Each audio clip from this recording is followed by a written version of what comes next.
I, 30M, hit my father, 51M, for a past mistake. I am from Peru, from a provincial city.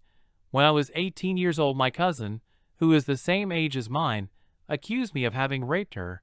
She and I were very close since we were children, since we used to spend time together. Due to family problems, she began to have depression. It wasn't like before. Now all she did was scream, get angry, or even blame me because I didn't have the same problems as her. The truth is I was trying to help her, but my own mental health was beginning to deteriorate, so I decided little by little to move away. Months passed, and I had no contact with her until one day my father came to my house and called me. I went out to meet him, and he received me with a slap in the face. It should be noted that my father had never hit me before. Who did that was my mother, and only for specific reasons. When I asked him about the reason behind the hit, he slapped me again and told me to get out of the house, that his brother, my cousin's father, had told him that my cousin said that I raped her and that's why she was so depressed.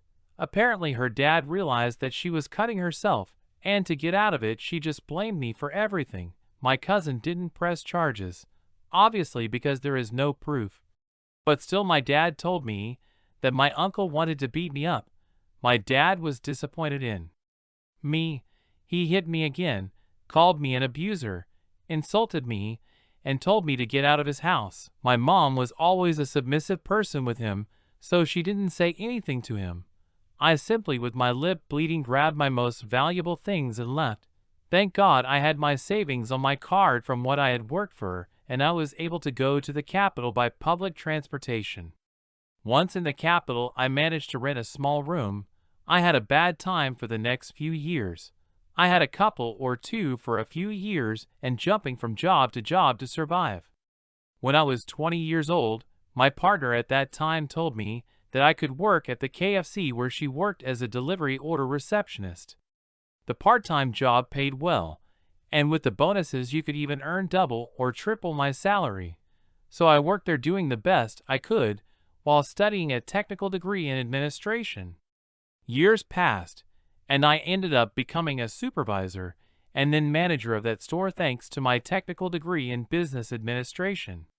At the age of 25, I became a partner with a former university classmate with whom I still had contact. She is a lawyer, and the age of 27, we got married.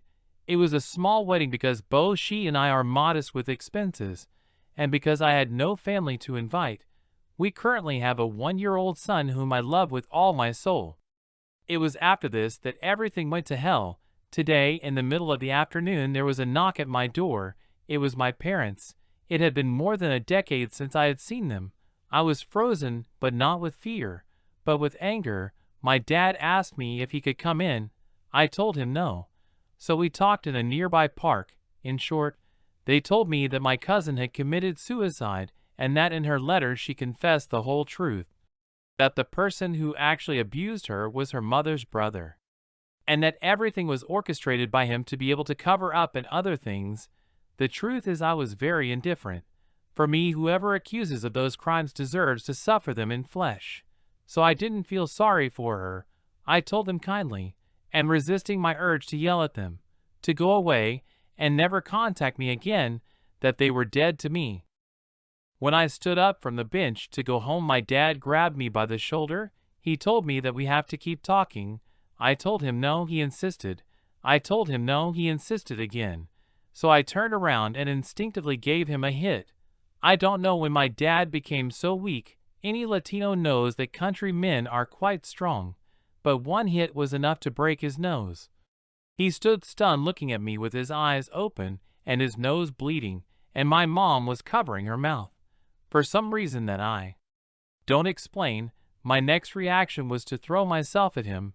It wasn't difficult to knock him to the ground, and I continued hitting him. When he started to cover his face, I started hitting his head or forehead. I'll not lie, it felt liberating. I felt like I was crying while I hit him, and I continued until my right hand was hurting. My mother stood still. For some reason she didn't do anything. She just stood there watching and crying.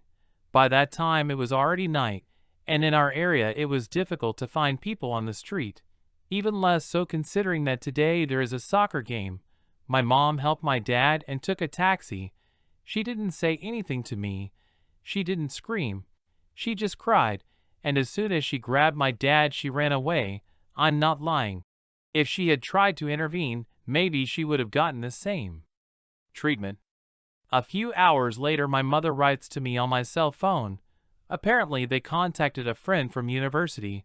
I still have my social networks active, who told them where I lived, saying that my father needs a septum reconstruction because it was perforated, and dental reconstruction for having 4 broken teeth. Everything was going to cost the equivalent of $4,000, which is a lot of money here. Not a fortune, but it's a lot. I have already been clear with her. I am not going to put in a single cent. For my sake, she and my dad could end up just like my cousin. I don't care. She has been calling me, asking for forgiveness for everything, that she wants to come back into my life, that she was afraid, and that she should have protected me or at least believed me. According to her, my dad felt the same, and according to him, he deserves every hit I gave him. I guess we agree on that. I told my wife everything. She already knew what happened in the past with my parents. She just told me that she understood that, according to what I told her, my father died when he kicked me out of his house. So who did I hit was just a stranger with his face. I found her comparison funny, and I agreed with her. She told me that if they tried legal measures, we would simply say that it was in self-defense. A law was recently passed in which lethal force can even be used when it's about self-defense. So if something happens to him, we can rely on that. Right now, I'm glad I have a lawyer wife. I can't help but feel more liberated after this. My parents aren't poor, so I know they'll get the money for the operation. I hope they just aren't idiots enough to come back to my house. This is my home now, and if I have to beat them both to get the hell out of my life, I will. At the end of the day, they are the ones who started all this. I was just defending myself. I still feel a little euphoric and happy. The truth is, I am a little happy that they are suffering. They deserve it. I am happy with my life and my family, and I would protect them at any cost. That includes my parents. I needed to get this off my chest somehow, so I'm writing this to release it. Somehow telling it all has made me feel better.